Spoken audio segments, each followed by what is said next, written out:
Omwogezi w'ekibiina ekidukanya omupiira mu ggwanga ekya FUFA Ahmed Hussein ategeezezza nti ebimu ku bibalemesezza kulaakulanya omupiira gw'abakyala mu Uganda be bannayuganda okuba n'endowooza nti omupiira gw'abasajja bokka. Hussein okwogera bino abadde ku Villa Park Nsambya awategekeddwa ekikopo ky'abakyala ekituumiddwa Seninde Women's Development Football Cup era nga kyetabiddwamu amakirabu agasoba 8. Kusomozebwa kw'amaanyi nnyo ekisookera ddala bw'otunulamu omupiira gw'abakyala engeri gye gwatandikamuko mu Uganda. Abantu bamanyi omupiira mu nsi yonna, bamanyi nti n'abasajja bokka be basamba omupiira.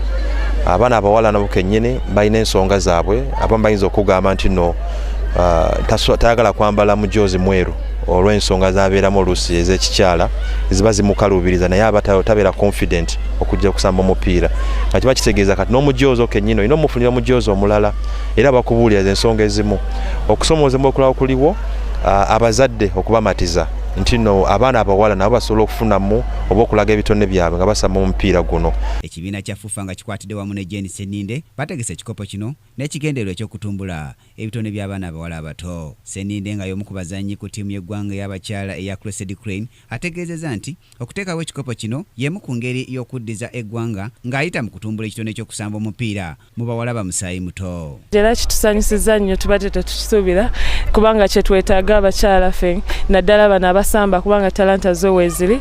Kati twetaaga just abantu bamanye mbu n'omupiira gw'abakazi gye guli kubanga ekigendererwa kyaffe twagala n'abakyala bagende mu AFCON oba mu World Cup. Nti abantu abaze individual tusobodde bateeka mu ttiimu kubanga ffe initially twali twagala nga ttiimu 5 6 4 n'ezaasusse ne tukomekeza ne ttiimu 8 naye ng'ate olaba nti era kigize wegamba tanape badde nnungi era next time tupromisinga tugenda kikola nga kinene ate next time tekikomye wano kyokka kya Uganda yonna tugenda kulangira before we play ndowooza soke tugendeko ne mu byalo tube nga tutegese then tumbere ne kimaliriza. Kiza Seninde taata wa Jane Seninde asoomoza gavumenti n'ebitongole ebyenjawulo okuvaayo babakwasiseko ku nteekateeka eno olw'ensonga nti bonga bo tebasobola kwemalirira. Kati mulaba abaana ssaawa ya kyamisana bagenda kubeera mpaka saa 12 tewaliwo kye balidde tewaliwo kye banywedde kuba naffe sente zetuladdemu zituweddeko, naye ndowooza ngaawo kakati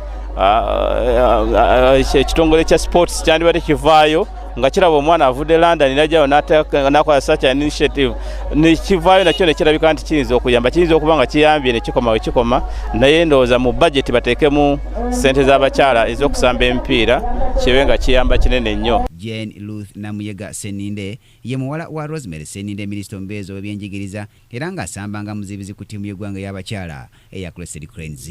Yasambirako ku ttiimu ya Gayaza High School, St Mary's Kitende oluvannyuma ne yeegatta ku Charlton Phoenix Ladies nga kati agukyangira mu QPR eya Bungereza. Brian Katende mu byamizannyo, KTV amalindirire.